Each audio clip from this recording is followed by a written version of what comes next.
What's up, guys? A new update. I think last one was like 2 weeks ago, when I just got into the mentorship, which, um, looking back at it, was like the best decision I've ever made. I mean, being surrounded with people that have the same goals, are focusing on themselves, on working on becoming better. It's like, first of all, it's a huge advantage when you're trying to grow as well. Second to that, I think just being inside of coaching for what, 3 weeks.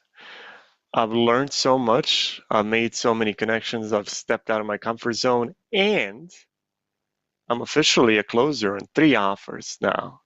I'm getting onboarded with the other two across the next week. I still got 2 interviews with two good offers, trading and 9 to 5, like make money online. So possibly 5 offers I'll be closing on. I'll definitely have to select my choices where I can close because I can't close on 5. It's impossible. Even these 3 are very tough to do. So we're going to see what we choose in terms of where I go next, um, and what I lock onto to focus to get to my goals. The offer itself, the fitness offer I'm on now, was a terrible start. I only started taking calls on the 7th of August. Uh, and then it was like a rut, like taking like 15 calls, nothing. And then I just decided to be present in the call, ditch the script, and I've collected like 4 PIFs in a span of 2 days. And I got some referrals, so I'm hoping I can get about at least 2 people in as well. Um, so it's good. I'm digging myself out of the hole.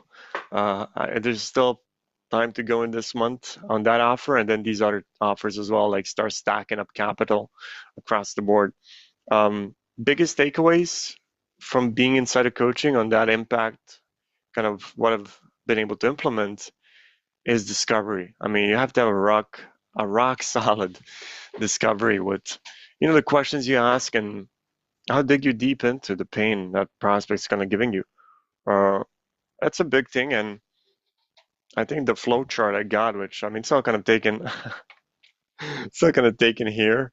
Um, it kind of goes very simple. I mean, opening up the call, setting the structure, and then slowly but surely kind of going through, I guess, a few things. Current situation, North Star, pain, ownership, identity, consequence, where you just really, there's one goal you're looking to achieve um, by going through the discovery and exiting, and that's to identify the pain, identify the pleasure, what their dream state is, um, identify the ownership they need to take, so the accountability of, hey, I'm going to take action, I'm not going to make excuses, the consequence of them continuing to be the same way, and then the decision to step into that 2.0 and start operating from that perspective from now on.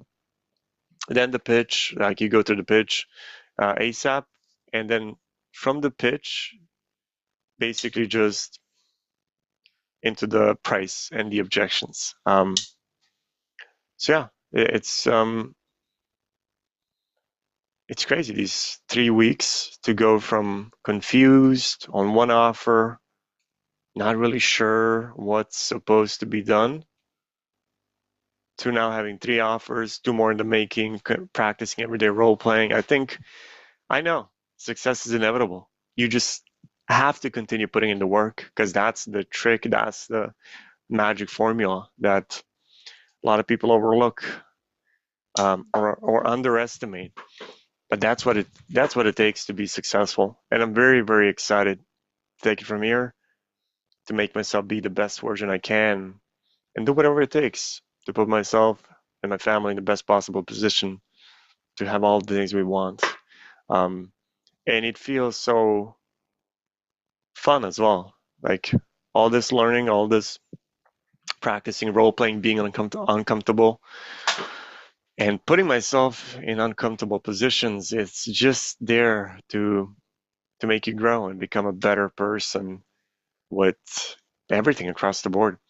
I had this interesting call with a guy that's a owner of nomadic closers. It's like a group call setting.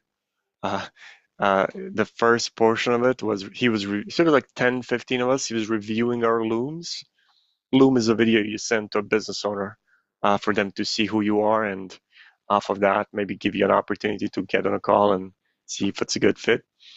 And I decided to send my loom, but I felt so nervous because I felt like I knew it was good when I made it, but then as I started watching it more and more, at kind of analysis paralysis state, I started to think, okay, this is terrible. Um, Semi loom, we were watching like one by one, all the guys setting it before. Uh, this guy, Joel Elster. He was getting criticism. Hey, too much of this. Like you're going to CV mode. Like I did this, this, this. Nobody wants to hear that. Or too kind of salesy. Um, or the background's like bad, the backdrop, like these kind of things. Like a lot of criticism in the first two, three, four looms were given. And I was like, oh man, he's gonna watch my loom now. Terrible, right? Um, but he turned on my loom in front of everybody. We watched it, a whole loom, one shot, no stopping. And the first thing he said after he finished it was, I like it. And that took me away because I was like, man, he was gonna roast me for what I've been able to kind of show in that loom. But he acknowledged, hey, Philip, you know what? This wasn't bad. I like this. And he told me right away, I have a few offers. If you want to be, if you want to hop onto something, I'd be happy to see what we can do. And that reinforced to me that, being in this kind of a group call setting with all these guys, they were all taking flack. Then when it came to me to get acknowledged from a guy, this Joe Oslo guy, he closed 23 million pounds in cash collected across his sales career. So he made a lot of money. To have him acknowledge me like that made me feel like almost stupid for doubting that loom was bad in the first place, and gave me that confidence I needed to take a bit more pride in who I am. I think that's the identity you need to have, is to be very, very confident in yourself. Um, Obviously, because I'm on three offers, I told them not currently with the offers. I'm not looking to kind of hop into anything, but I would say, and after that call, like I'm gonna book a call with him soon, just to kind of get in that contact as well. However, my big goal this month is just to finish these two interviews I have next week to see which offers I'll be officially on, then weed out what the best choices are, and yeah, go to hit that 10K a month ASAP. After that point, just hone the skills I need to hone to go to 20, 30K because it's not far away.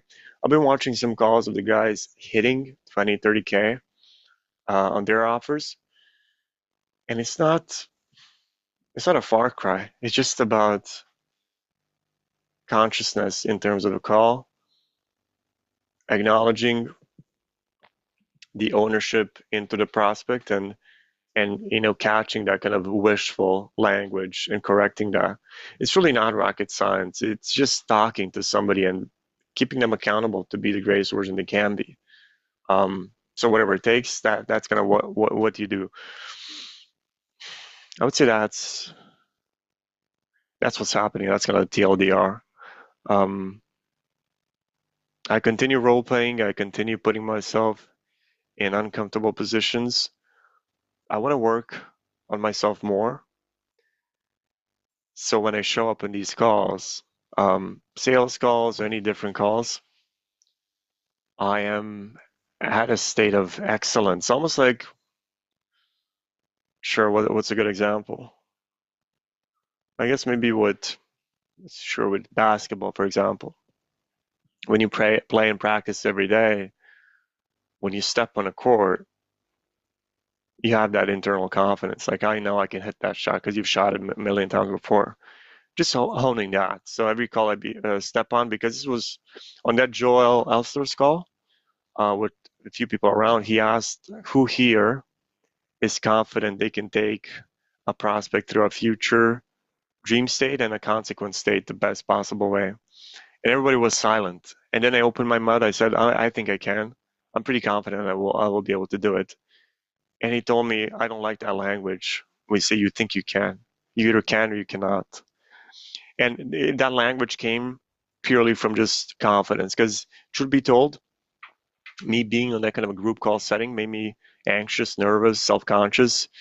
And when you're in that state, you don't perform the best. That's one of my biggest problems I'm trying to figure out is how can I limit, because I think my brain is on the anxious side. And this is a funny thing. I notice when I wake up and get on a call within like 20 minutes, my brain is almost in like a dazed state. So there's zero anxiety. Like I can do whatever I want on the call.